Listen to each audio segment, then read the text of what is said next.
Queen Nai is aight. Same problem she's always had, but I think slow. A lot of that has been mitigated, as we were talking about a little bit earlier, from dash changes. Gave a lot of help to Queen Nai. And I mean, yeah, you saw that speed. It was like, okay. It's like, all right, whoa, hold on, slow down. Queen Nai is what?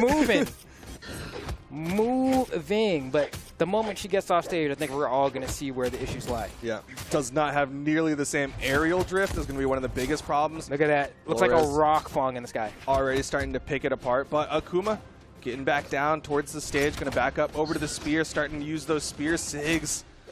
Nice. Definitely a strong toolkit in that signature. Woo! Good spacing from right? Flores. Yeah. All right, Akuma trying to get this to work, though. Down sig. Gonna launch. Gets caught, and that's pretty much it. Like Queen Nai, you know? It's like, go to you. I'm not. Like 4 movement speed's not enough. When you're dashing on the ground, but the moment you hit the air, you're looking pretty miserable. Right, but to combat that, you do hit extremely hard. That neutral sig was not hitting any day of the week, though. I'm sorry, that one was not close, but yeah, it but doesn't matter. Toss. Yeah, that lined up.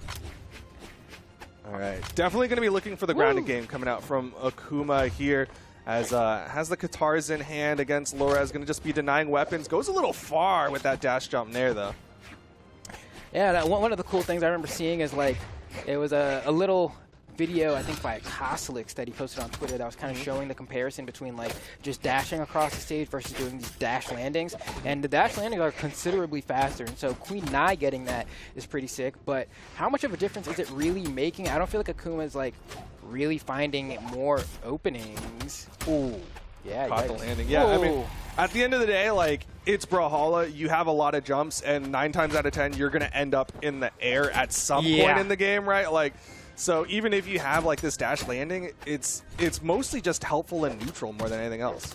Which clearly isn't helping enough here as Loris gets these juggles, stuffs out that dodge attempt as well. And this is looking real bad for Akuma here, trying to find a way. Oh, almost gets Pogo, tries to get the reversal with the down air, trying to get this weapon, ground pound, nice, gets good damage and picks up the weapon, but keeps trying to get Loris on a dodge into them, and Loris is just like, has no interest in doing that. He's like, why would I do that? You know, it's like, what are you doing? Stop. Because I think Queen Nai is one of those characters where it's like, you're not really going to dodge into Nai. Dodging into Nai is how you get end-sigged or side-sigged, right? And so it's like, Nai has to read that you're going to try to be away from her and go with like a dash side sig to try to catch you, being like, I don't want to be next to you. And then once you start doing that, people start dodging in, and that's how you get the beautiful Qatar neutral sigs and all of that. But Akuma definitely struggling against Loris in that game 1. Yeah, that was just solid play from Loris. Every single time Akuma started to try to find something, Loris is like, nope, back to my game plan. It's downlight stairs, it's recoveries, it's end sig reads. It's just good play coming out from Loris. This one's tough. Okay, yeah, just kind of about as much as I had expected. Usually when I see a Queen Nai and I'm standing behind this desk, it's usually only for 1 game. Yeah. Usually. And then it usually does not work out. Sometimes it does, though. Sometimes you get 1 game and it works out. But the switch is pretty much inevitable every single time. And so now we have Jiro, which should be much faster of a character. And this sword is already looking better. I mean, look at this. This is a different player. It's actually insane, the immediate swap. Like, obviously, in terms of stats, like, you just kind of throw it the opposite direction, but also just, like, coming in, swinging, being able to handle that weapon swap, downlight side air. Laura's in trouble, not able to keep up with this new pace. Got the wall touch, though. Recovery. Wow. And then but Akuma went a little low. We good. Pogo. We good. Ground pound attempt. Akuma gets away from it. Okay, so this is a little bit of a bummer for Akuma because he was this close to getting the stock and being relatively untouched. He managed to find that ground pound, but like could have been like near the white, you know? But that's okay though because he still got the stock, and I think we're probably both in agreement here that like this looks infinitely better than the Queen Nai ever did. Absolutely. Akuma just looking adept with this character. Downlight thrown out. Lores comes back up. Nice down air and reads the spot dodge. Down air, yep. Dodge in. Oh, yep. It's high enough. See, Akuma knows what it's all about. This side's looking a lot better. Loris finally finds the stock with that recovery in the corner, though, and that's going to bring things back to even stock-wise. But Akuma has a decent lead. But granted, you have to remember, Kaya high defense, Jiro low defense, so this is a lot more even than it looks on paper. Yeah, definitely a real potential for this one to swing back towards Lores' favor if Akuma doesn't manage to keep this gas going. But falling Nair is getting that juggle built up onto Akuma. And Light Nair goes for GCN Light.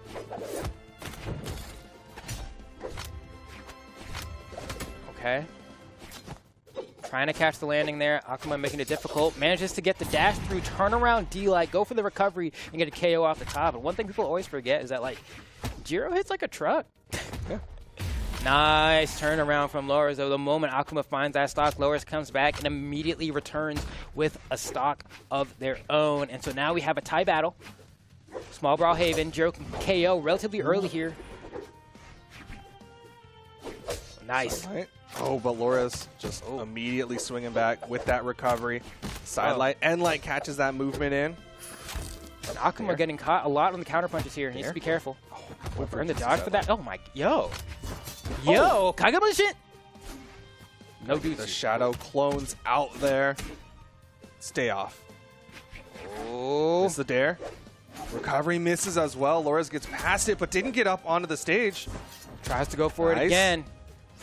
Oh, gets God. caught by the ground pound. Yeah, right there. It's a really scary spot to be in. You maybe have to throw your scythe up to cover yourself there in anticipation of the ground pound, or hold the left side and hope that they face it. So that was a tough spot to be in as Akuma, but was very close. The Jiro looked phenomenally better, and that's why we're seeing the stick with the Jiro pick as we go into this game 3. I think Akuma can get a game. I didn't get to see what stage they selected. Did you see? I believe it's Miami Dome. Okay, so get to move around on the ramen shop a little bit.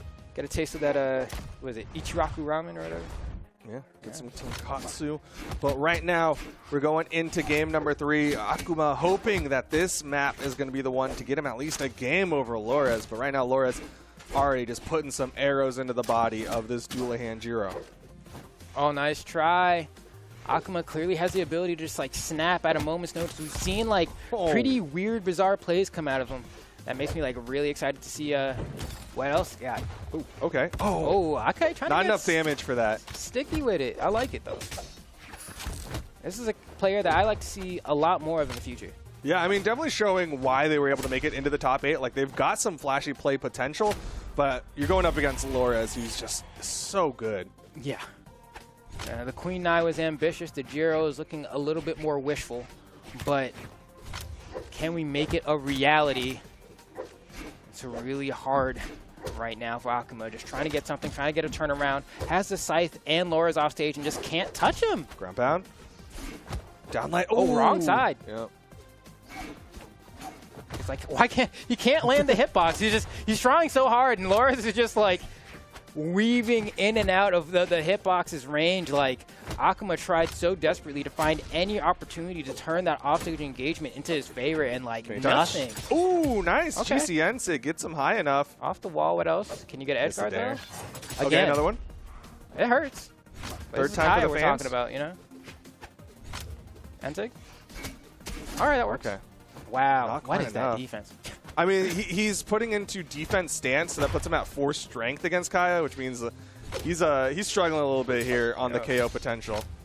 He's another Sig. Well, I mean, at this point, anything will do it. Side air, neutral Sig, D-Light, something. Okay, Akuma's, you know, he's doing a little stutter step. Right. You're saying, yeah. Laura's kind of looking at him like, bro. It's like, you know I have another stock ahead of you, right? Okay, he just Dare? runs off stage. I think he's a Down little bit like tilted, compound. maybe. We'll find out. But with the way that we're seeing Akuma play now, I mean, before I was like, yeah, this guy got a lot. But now it seems like the mental game is not the most, I don't know, what would you call the adjective form of fortitude? Fortidious? I don't know. Yeah. Fortified? There we go. Not looking the most fortified.